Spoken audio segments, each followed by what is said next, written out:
Mon propos cette fois-ci est de vous rapporter notre expérience du TRIA, intervention de TRIA, par arthroscopie, en vous rapportant la technique, les indications et les résultats.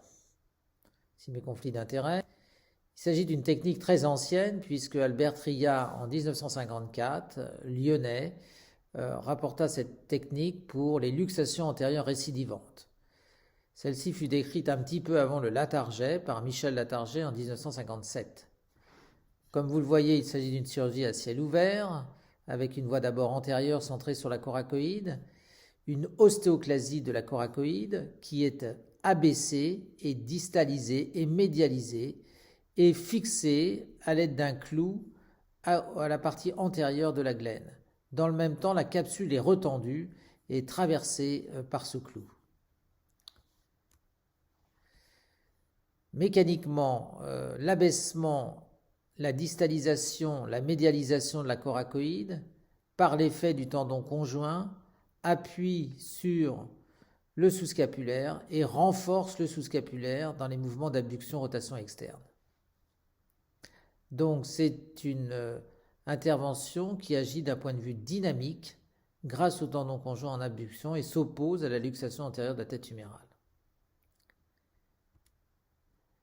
Walsh fut l'un des premiers à utiliser cette technique dans les ruptures massives irréparables associées à des luxations récidivantes antérieures de l'épaule.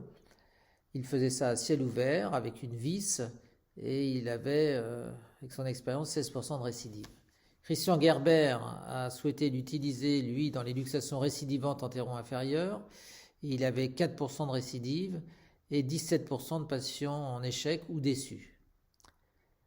L'abattu en 2018 de Dijon utilise le TRIA ouvert pour des luxations récidivantes antérieures, quelles que soient d'ailleurs les lésions osseuses. C'est son intervention de principe et il a 5,5% de récidive.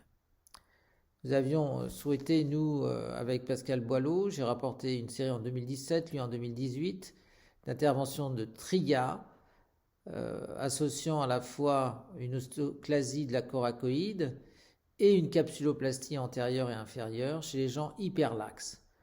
Nous avons rapporté d'excellents résultats avec aucune récidive. Pour ma part, une récidive sur 18 pour la série de Nice. Nous vous rapportons ici la technique de TRIA par arthroscopie avec fixation par un endobouton et le résultat d'une série de 14 cas associant une capsuloplastie antérieure-inférieure et un TRIA dans le cadre d'une hyperlaxité avec subluxation ou luxation récidivante. Technique que nous avions rapportée dans arthroscopie en 2019. Vous voyez le patient positionné en position demi-assise avec une voie postérieure, une voie antérolatérale, une voie antéro-inférieure et une voie coracoïdienne. Il faut rappeler que l'intervention de TRIA est un excellent entraînement avant de faire l'intervention de Latarjet sous arthroscopie. On utilise ainsi un endobouton et on utilise un guide spécifique glénoïdien pour faire un tunnel et ainsi on optimise le positionnement de cet endobouton et l'abaissement et la médialisation de la coracoïde. Voici l'exemple d'un cas hyperlaxe sans véritablement lésion du labrum, vous voyez, simplement une distension capsulo-ligamentaire, pas de lésion osseuse, aussi bien sur la tête humérale que la glaine. Dans ce cas, on désinsère le bourrelet ainsi que l'appareil capsulo-ligamentaire du bord antéro-inférieur de la glaine, bord antérieur. On avive bien sûr le bord antérieur de la glaine. Vous savez qu'il va falloir réaliser une capsuloplastie, donc ça c'est très important de parfaitement détacher. On réalise ici une ouverture et une résection de l'intervalle des rotateurs et une visualisation de la coracoïde. Vous voyez ici la coracoïde.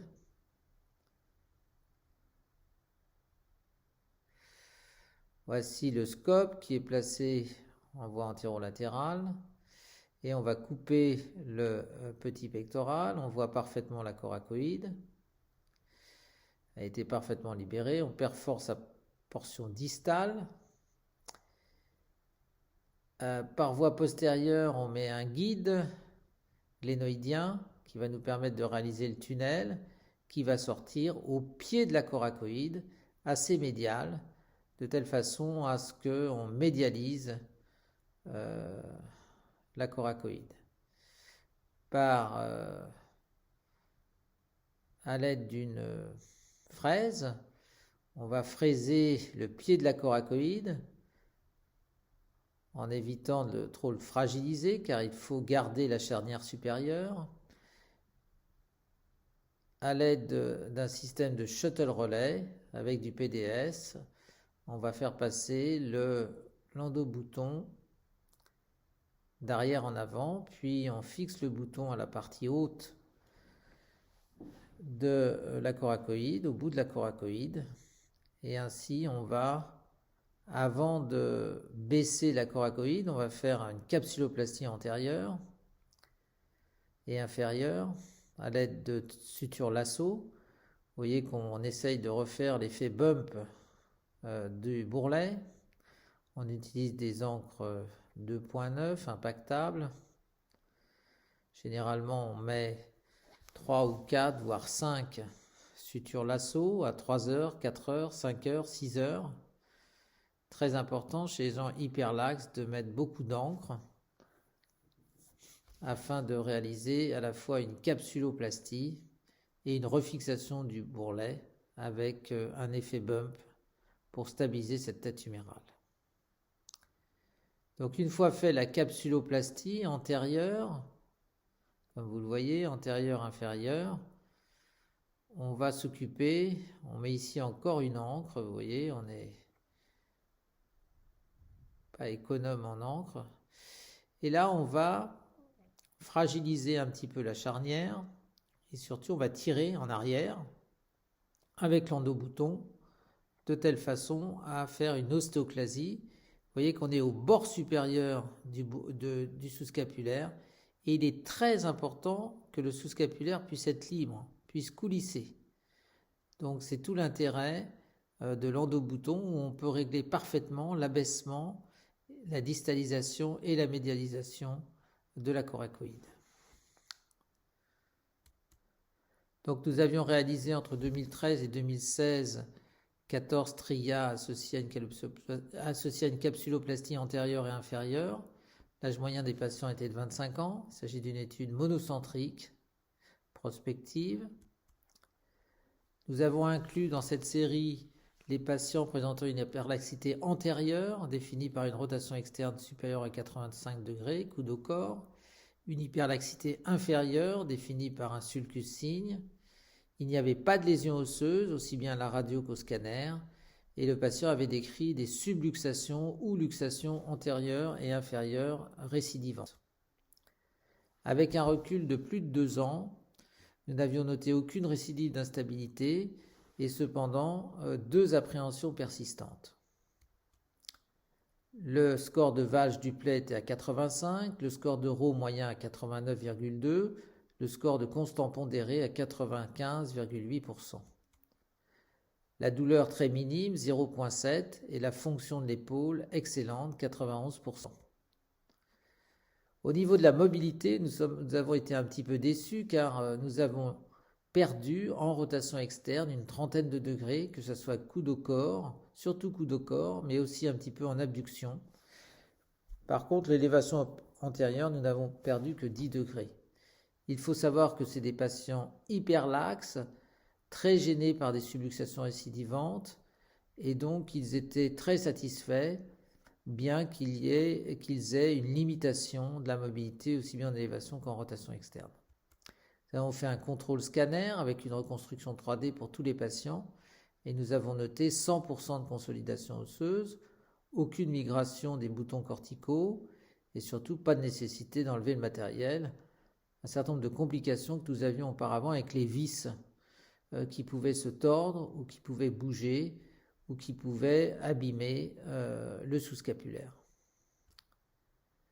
Alors il y a bien sûr d'autres techniques qui ont été décrites dans les hyperlaxités avec instabilité antérieure récidivante. Johnson en 2010 ont rapporté une excellente série de capsular shift associés à un Bankart à ciel ouvert avec très peu de récidives et une intervention fiable. Hirsch en 2012 avec la même technique rapportait 5% de récidives et ils ont poussé les indications pour les faire aussi lorsqu'il existait une petite perte de substance osseuse mais inférieure à 20%. Domos en 2019, à propos de 47 patients, 57, un Latarjet pour les patients hyperlaxes dans 56% des cas. Eh bien, plutôt qu'un TRIA, il avait proposé un Latarjet ouvert et il avait comme résultat 4% de récidive et 24% d'appréhension. Donc vous voyez des résultats qui sont, pour d'autres techniques, assez comparables, avec environ 5% de récidive et des gens qui gardaient de l'appréhension, alors que nos résultats avec le TRIA nous semblaient meilleurs. En conclusion, l'instabilité antérieure récidivante sur un terrain hyperlaxe est toujours de traitement difficile. Nous proposons pour ces patients un TRIA arthroscopique associé à une capsuloplastie antérieure. Les patients sont très satisfaits, il n'y a pas eu de récidive d'instabilité. Par contre, ils ont perdu environ 20 degrés de rotation externe et 10 degrés d'élévation antérieure. Cette intervention peut être proposée aussi dans les luxations récidivantes antérieures avec rupture massive irréparable de la coiffe des rotateurs, à condition que le sous-scapulaire soit excellent. On peut aussi le proposer dans les ruptures massives de coiffe, mais réparables avec luxation récidivante et sans lésion osseuse. Je vous remercie de votre attention.